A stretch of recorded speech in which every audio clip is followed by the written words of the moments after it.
Hi, everyone. Welcome to our channel. In analyzing the situation, Douglas Macgregor highlights that the explanation is rather straightforward. Even during the 1980s, when significant funds were allocated to our military, NATO continued its routine operations without a heightened sense of urgency. While this was an improvement over the post-1990 period, there was no perceived imminent threat of war in Europe that warranted the extensive production of military equipment and munitions following the fall of the wall. Macgregor points out that the German army was swiftly disbanded, and the German government, falling in the hands of a coalition of grains and leftists, disarmed itself. The shift was fueled by the belief that Francis Fukuyama's idea that history had come to an end was correct, indicating a conviction that there would be no further conflicts. Certainly, he emphasizes that this is undeniably true, reinforcing the point that Europeans never committed to a war.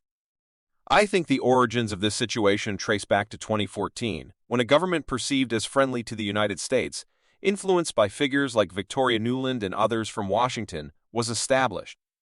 There was a lack of understanding and attention to the strategic implications, leaving them facing the prospect of a strategic defeat. Certainly, he points out the significance of considering the Javelin missile situation, according to information from a contact at Raytheon. As reported by Fox News, there has been almost 7 years of continuous Javelin production in Ukraine. A production of these missiles, including other high-tech weapons like HIMARS, Raytheon's ASIMs, and others, is a time-consuming process due to their complexity. The ability to direct such firepower precisely at the enemy's vulnerable position is paramount. Speaker 1, 411. However, he notes that the long-standing U.S. monopoly on precision munitions has ended as both the Russians and the Chinese possess similar capabilities now. The Russians, in particular, are showcasing a comprehensive strategy, combining precision munitions with sheer quantity, challenging the notion that precision alone can overcome mass. In response to the situation in Ukraine, he acknowledges that there is evidence supported by multiple sources indicating the severity of the conflict.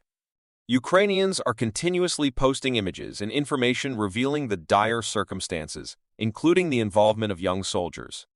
The Russian forces employing an economy of force strategy have maximized the effectiveness of their intelligence, surveillance, reconnaissance, assets, leading to significant casualties among Ukrainian groups. He also anticipates that public perceptions of the situation and key figures involved may be in use. Certainly, he was asked today about how the current situation unfolded, and he reflects on the 40 years of the Cold War. At the Cold War's conclusion, the Soviet Union disintegrated, and the United States emerged, if not outright victorious, at least in good health. The primary achievement during those 4 decades was avoiding a global war, which was the primary goal.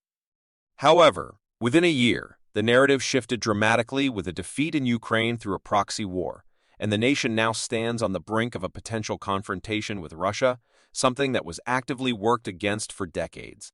Despite these circumstances, he notes a reluctance to admit failure, and there's a reluctance among individuals to acknowledge being wrong. Addressing the readiness of forces, he notes that expectations were for decisive action by now, with the possibility of initiating a now, presumably denoting military operations. However, shaping attacks in southern Ukraine have strategically positioned the Russians for multiple avenues of advance, from the south through the backwood area and further east along the border with Russia. The delay in a full-scale attack is attributed to the success of the strategy of enticing the Ukrainians into relentless attacks, resulting in significant casualties for Ukraine. The Russians may be calculating that there's no rush, considering the ongoing attrition. They might be waiting for additional resources, including ammunition, medical support, and firepower, to be transported forward. The importance of logistics is highlighted, but he points out that in reality, they could launch an offensive immediately with little to impede their progress north along the eastern side. Anecdotally, he mentions observations on Telegram, where Ukrainian content reveals clear evidence of growing hostility towards Zelensky. The sentiments are particularly pronounced among soldiers in the field, and there's a sense of blame, the name directed towards Zelensky for the current situation. Reports suggest that soldiers view their assignments, especially in certain areas, as essentially receiving a death warrant due to the challenging circumstances they face. The criticism extends to accusations of corruption among the leadership, with soldiers expressing frustration at the perception that leaders are enriching themselves while the troops face perilous conditions. Regarding historical comparisons, he dismisses a comparison to Hitler, suggesting that someone like Stalin is a more fitting analogy.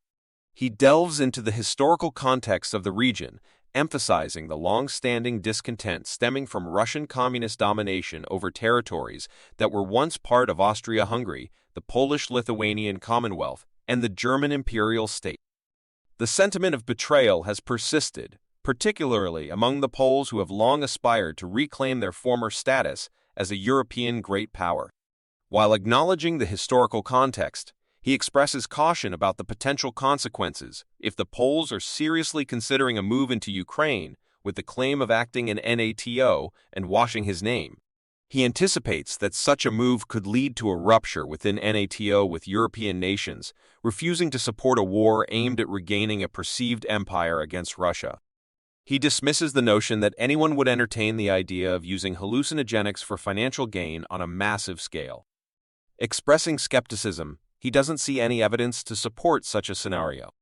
Taking a broader view, he suggests that, aside from those on the fringes, like some in northern Norway or potentially England, the rest of continental Europe would unequivocally reject such an idea. He emphasizes that such a move would mark the end of NATO as European nations would refuse to join a war against Russia, recognizing that Russia is not the Soviet Union. On the topic of Putin's perceived weakness, he vehemently disagrees, drawing a comparison with Joe Biden. He contends that Putin is not losing ground.